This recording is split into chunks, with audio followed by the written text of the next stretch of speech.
प्यारे विद्यार्थियों, आज मैं आपको कक्षा 10वीं के नागार्जुन की कविता का अर्थ कराऊंगी। आपकी किताब में नागार्जुन की 2 कविताएं हैं। पहली है यह दंतुलित मुस्कान और दूसरी फसल। सबसे पहले हम दंतुलित मुस्कान का अर्थ समझेंगे। तुम्हारी यह दंतुलित मुस्कान।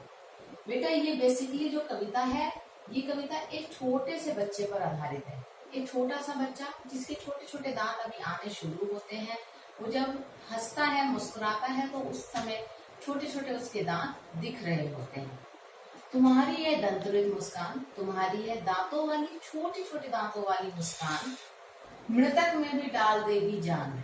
ये है शिशु, तुम्हारी एक छोटे छोटे दांतों वाली मुस्कान एक मरे हुए व्यक्ति में भी जान डाल दे, इतनी प्रभावपूर्ण है। धूल धूसर तुम्हारे ये गाल, धूल धूल जो नॉर्मल धूल होती है, धूसर भरे हुए गाल अर्थात शरीर, धूल से भरा हुआ तुम्हारा यह शरीर, छोड़कर तालाब मेरी झोपड़ी में खिल रहे जलजात, जलजात अर्थात कमल का पुष्प। यहाँ कवि कहता है कि तुम्हारा ये धूल से भरा हुआ शरीर देखकर मुझे ऐसा लगता है जैसे कि कमल का फूल तालाब छोड़कर मेरी ही झोपड़ी में खिल गया हो। उसके आ जाने से, खिल जाने मात्र से ही मेरी झोपड़ी प्रकाशमान हो गई है। परस पाकर तुम्हारा ही प्राण, परस अर्थात छूकर, तुम्हें छूने मात्र से ही पिघल कर जल बन गया होगा कठिन पाषाण, पाषाण अर्थात पत्थर, पत्थर के समान मनुष्य अथवा पत्थर भी अगर तुम्हें छू लेगा तो वह भी पिघल कर जल बन जाएगा। इतनी प्रभावपूर्ण उस छोटे शिशु की मुस्कान है। छू गया तुमसे कि झरने लग पड़े शेफालिका के फूल, बांस था कि बबूल। तुम्हारी मुस्कान इतनी प्रभावपूर्ण है, इतनी मोहक है कि जो कोई भी उसको देख लेगा एक बार, तो चाहे वो बबूल के पेड़ के समान हो अथवा बांस के पेड़ के समान, उसके हृदय में शेफालिका के फूल झड़ने लग पड़ेंगे। अब आगे चलते हैं। यहाँ पर कवि छोटे शिशु को देखकर कहता है कि तुम मुझे पाए नहीं पहचान, कहता है कि लगता है तुम मुझे पहचान ही नहीं पाए, इसीलिए देखते ही रहोगे अनिमेष। अनिमेष मतलब बिना पलक झपकाए, बिना पलक झपकाए मुझे इसी प्रकार से देखते ही रहोगे। अर्थात कि छोटा शिशु जब पहचान नहीं पाता, कोई हरकत नहीं कर पाता, तो वो ध्यान से एक टिक नजर से सामने देखता ही रहता है अपनी मुस्कान के साथ। थक गए हो, आगे कवि कहता है लगता है कि जैसे तुम थक गए हो, तो फिर मैं ही आंखें फेर लेता हूँ, मैं ही पीछे हट जाता हूँ। आंख लूं मैं फेर, मैं आंखें फेर लेता हूँ। क्या हुआ यदि हो सके परिचित ना पहली बार, क्या हुआ अगर हम पहली बार ही परिचित ना हो सके, हम आपस में जान पहचान नहीं सके। यदि तुम्हारी माँ न बनी होती आज, यदि तुम्हारी माँ माध्यम नहीं बनी होती, तो शायद मैं तुम्हें देख ही नहीं पाता। मैं न सकता देख, मैं न पाता जान, ना मैं आप तुम्हें देख पाता और ना ही मैं तुम्हारी यह छोटे छोटे दांतों वाली प्यारी प्रभावपूर्ण मुस्कान को जान पाता। तुम्हारी यह दंतुलित मुस्कान, तुम्हारी यह प्यारी सी मुस्कान को जान ही नहीं पाता और ना ही तुम्हें देख पाता। कवि आगे शिशु को संबोधित करते हुए कहता है कि धन्य तुम, माँ भी तुम्हारी धन्य, तुम धन्य हो, तुम्हारी इतनी मोहक मुस्कान है, तुम धन्य हो, और तुम्हें जन्म देने वाली तुम्हारी माता भी धन्य है। चिर प्रवासी मैं इतर मैं अन्य, चिर अर्थात दूर से, प्रवासी रहने वाला, तो दूर किसी भी देश में रहने वाला जो प्रवासी है, जो पराया है, इतर कोई और, कोई भी जिसे जानते नहीं हो, अन्य अन्य व्यक्ति को मैं हूँ, कोई पराया व्यक्ति जो बहुत दूर से आया है।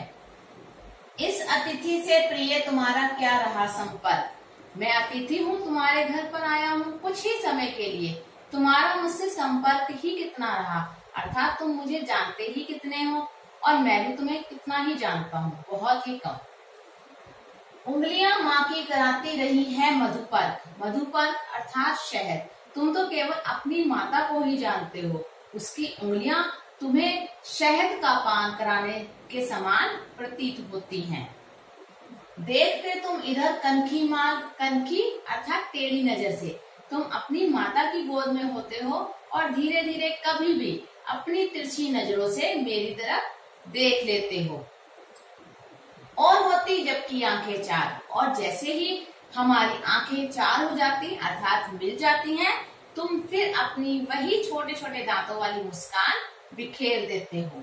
यह तुम्हारी दंतरित मुस्कान मुझे लगती बड़ी ही छविमान।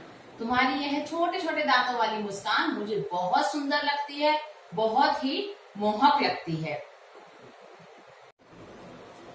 आशा करती हूँ कि आपको मेरे द्वारा समझाई गई दंतरित मुस्कान कविता का अर्थ भली प्रकार समझ आ गया होगा। प्लीज हमारे चैनल को सब्सक्राइब करना ना भूलें, लाइक शेयर और कमेंट्स जरूर करें।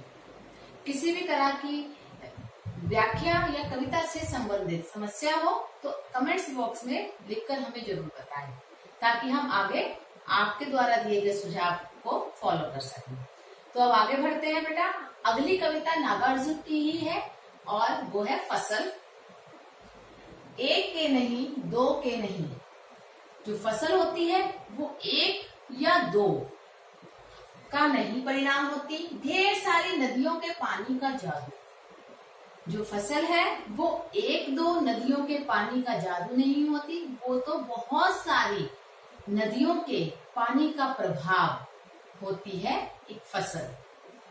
एक के नहीं, दो के नहीं, लाख लाख कोटि कोटि हाथों के स्पर्श की गरिमा। एक के नहीं, दो के नहीं, लाखों करोड़ों किसानों और मजदूरों के श्रम का फल होती है फसल। एक की नहीं, दो की नहीं, हजार हजार खेतों की मिट्टी का गुणधर्म। जब फसल उत्पन्न होती है तो वो एक दो खेतों की नहीं, बल्कि अपने साथ हजारों खेतों की उपजाऊपन को लेकर उत्पन्न होती है। यह संपूर्ण देशवासियों के श्रम का प्रतिफल होती है, जो हमें फसल के रूप में प्राप्त होती है। आगे कवि प्रश्न करता है कि फसल क्या है। वह स्वयं ही प्रश्न करता है कि फसल आखिर है क्या, और तो कुछ नहीं है वह, और उत्तर भी स्वयं दे रहा है कि वो और कुछ भी नहीं है, वह तो केवल नदियों के पानी का जादू है।